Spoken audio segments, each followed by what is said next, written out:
When I talk about we disappearing, I don't mean that we physically disappear.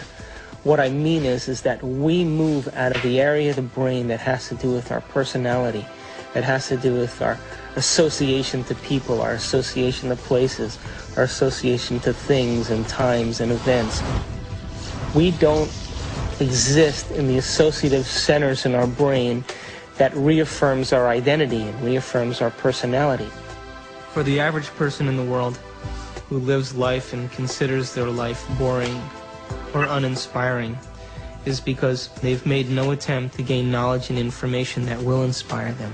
They're so hypnotized by their environment through the media, through television, through people living and creating ideals that everybody struggles to become, that no one can actually become in terms of physical appearance and definitions of beauty and valor that are all illusions, that most people surrender and live their life in mediocrity. And they may live that life, and the soul may never really, their desire may never really rise to the surface, so they may want to be something else. But if it does rise to the surface, and they ask themselves if there is something more, or why am I here? What is the purpose of life? Where am I going? What happens when I die? They start to ask those questions. They start to flirt and interact with the perception that they may be having a nervous breakdown. And in reality, what they're doing is that their old concepts of how they viewed their life in the world start to fall apart.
We're in completely new territory in our brain.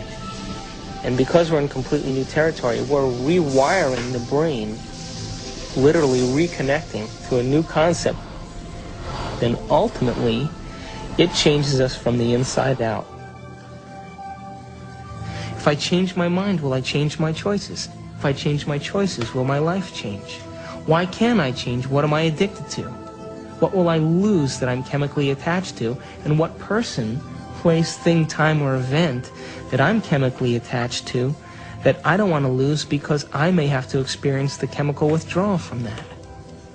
Hence the human drama.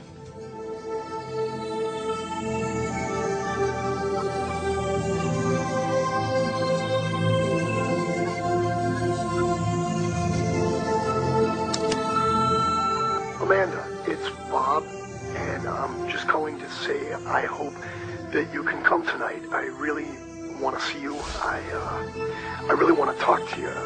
I know we can work things out.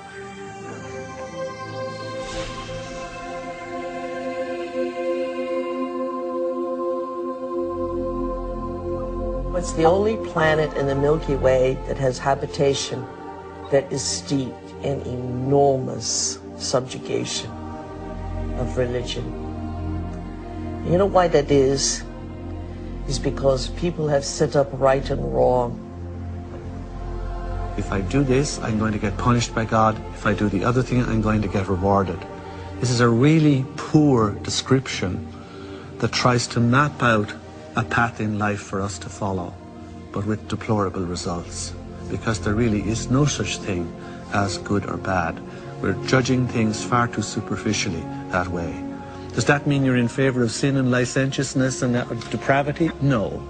It simply means that you need to improve your expression and understanding of what you're dealing with here.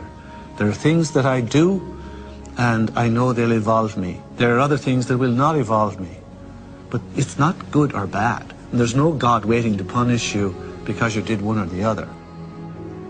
There is no God condemning people. Everyone is God's. At the same time, God is the sort of placeholder name for those parts of our experience of the world which are somehow transcendent, somehow sublime. I have no idea what God is.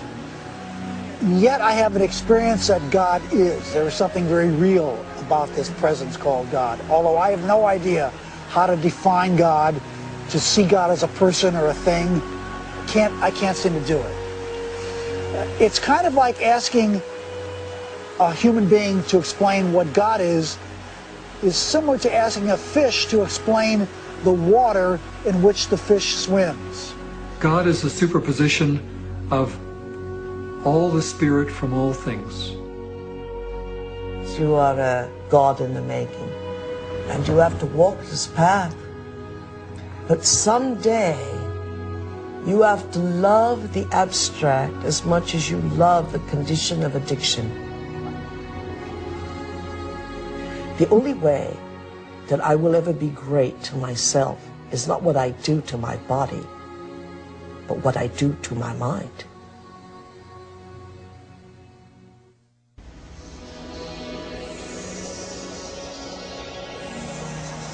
So if we're consciously designing our destiny, and if we're consciously, from a spiritual standpoint, throwing in with the idea that our thoughts can affect our reality or affect our life, because reality equals life, then I have this little pact that I have when I create my day.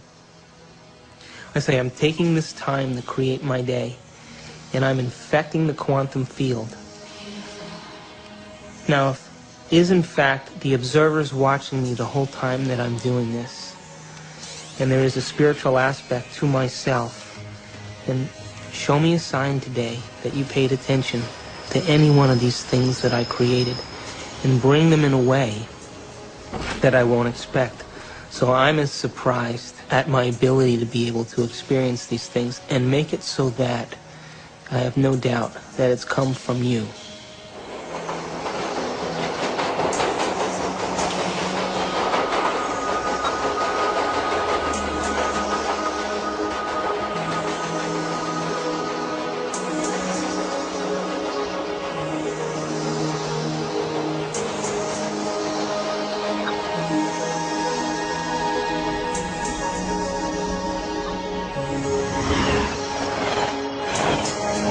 The brain is capable of millions of different things that people just really should learn, that how incredible they actually are and how incredible their minds actually are. And that not only do they have this unbelievable thing within their head that can do so many things for them and can help us learn and can actually change and adapt, and it can make us something better than what we actually are, and it can actually help us to transcend ourselves.